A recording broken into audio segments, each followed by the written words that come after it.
के साथ चले जाते तुम।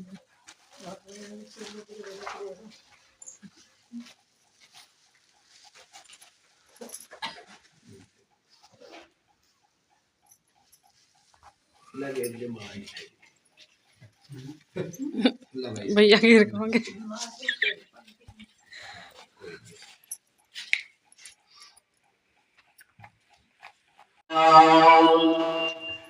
मन बुद्धि से परे देखा, कोटि कोटि प्रणाम, कोटि कोटि प्रणाम तुम्हें। बेअंत असीमता ये स्वामी, कोटि कोटि प्रणाम तुम्हें। सीता जो के ताज स्वामी, कोटि कोटि प्रणाम तुम्हें। आदि अनादि सर्वव्यापी, कोटि कोटि प्रणाम तुम्हें। युगों युगों में है तारे पापी, कोटि कोटि प्रणाम तुम्हें। हर घट के हरि अंतर्यामी, कोटि कोटि प्रणाम तुम्हें, कोटि कोटि प्रणाम तुम्हें। आपी नामी,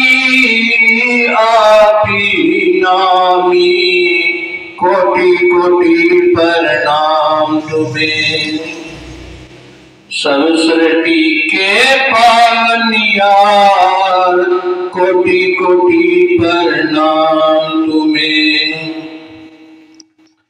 अवतार कहे प्राणदार, कोटि कोटि प्रणाम तुम्हें। तेरी ओठो टेक है तेरी, धूम तन मनवार। निर्जन गुण गाऊं मैं तेरे, विन कर अवतार। जब लग होए ना तेरी आज्ञा, चल ना सकता कोई। अवतार कुछ ने कर सके, जो तू चाहे सो होए। सासू जी प्यार से कहिए राधे राधे।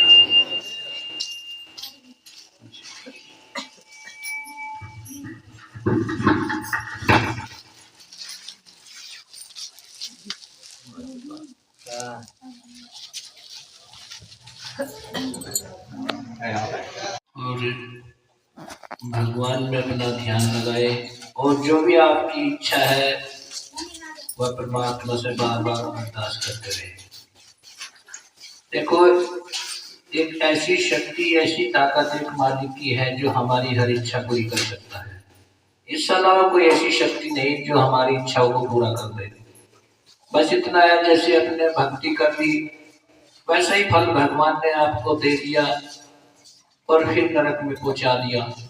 तो ऐसी भक्ति करो जो हमें इस नरक से मारा पहना छूट जाए।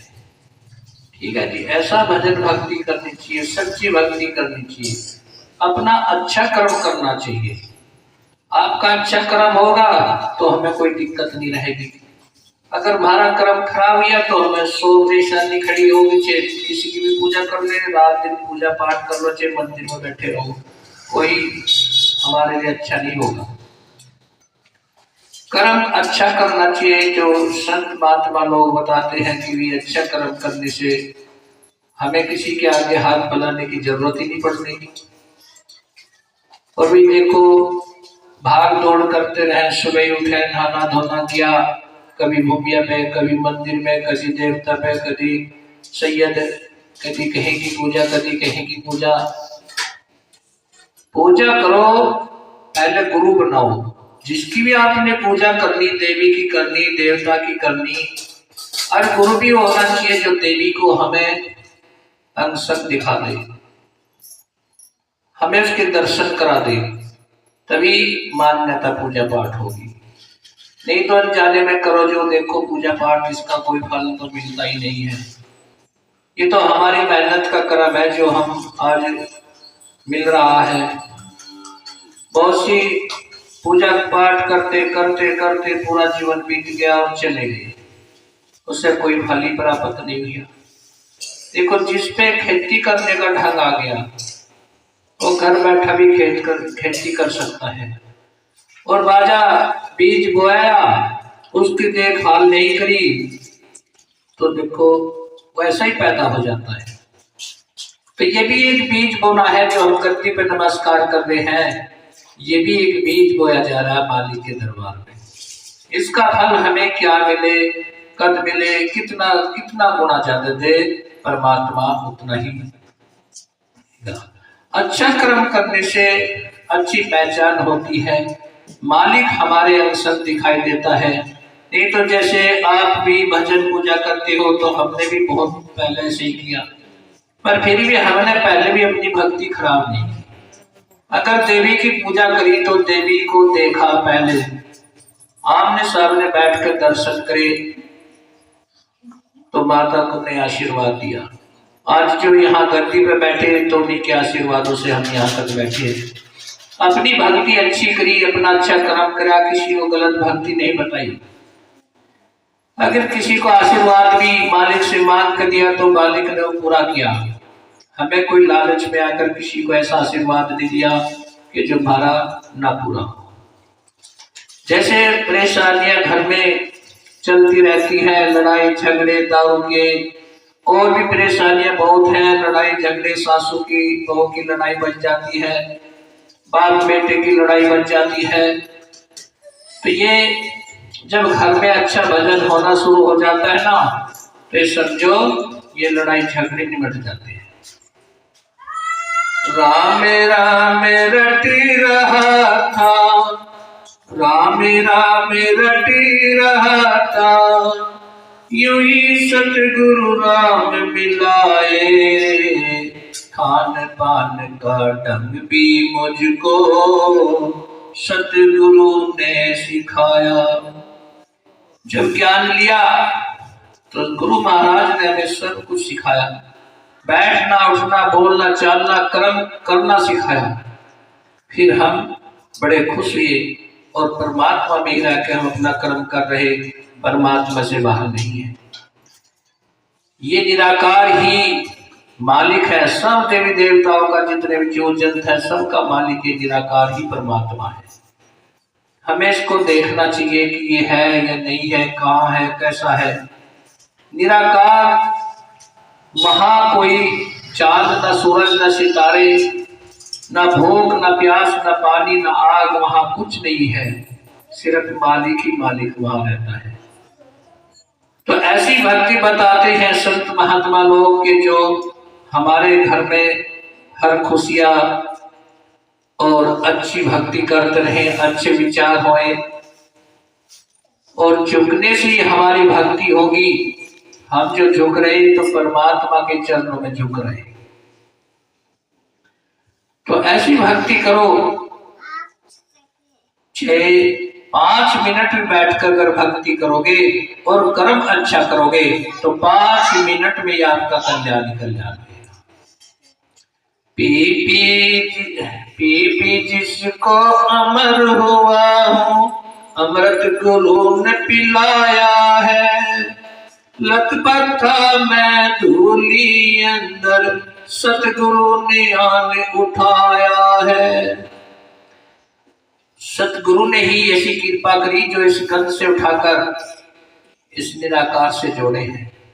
उनका पहले आंखों से देखो और कानों से सुनो, फिर इस पे विश्वास करो, फिर इसकी भक्ति करो, सुमरन करो, सेवा करो। कहा ना कि सेवा सत्संग सुमरन का गहना हर दुखों से दूर करे, सतगुरु सच्चा निजी सभी भक्तों का कल्याण करे। जो मालिक को जानता है वही भक्तों का कल्याण कर सकता है, लेकिन वो कोई नहीं कर सकता। और भक्ति तो ऐसी घर में लड़ाई झगड़े करवाने की भक्ति है। किसी भी भगत के लव चल लीजिए, वही ये बताएगा कि नहीं तेरे तो पड़ोसी ने करवा दिया, या बस तेरी दरानी जेठानी ने कराया, तो आप सारा जीवन उसी को झेलते रहोगे, होने वाला कुछ नहीं है। लतपता में डोली अंदर सतगुरु ने आन उठाया है, जो उपकार किया सतगुरु ने पल भर नहीं भुला सकता। कहे अवतार जन्म लो लाखों, अगर हम लाखों बार भी जन्म लेना तो अपने माता पिता का, जब भी हमने ऐसी मतलब सेवा माँ बाप की भी करनी चाहिए, अपनी मोहल्ले पड़ोस की भी सेवा करनी चाहिए। जो हम सेवा लाभ किए तो परमात्मा ने किए, अगर क्या पता है हमारी टांग तोड़ दे तो हमारी सेवा कर दे। तो सेवा करने योगी भक्ति करो कि हम इस भक्ति से दूसरों को सुख पहुंचाएंगे, खुशी देंगे। जो उनके घर में दिक्कत परेशानी है, हम अपनी भक्ति से परमात्मा से आशीर्वाद मांगेंगे कि परमात्मा भक्तों को भी ऐसी भक्ति दे कि इनके घर के भी संकट कट जाए। तो ऐसी भक्ति करनी चाहिए। तो साथ संगत जी प्यार से कहिए राधे राधे।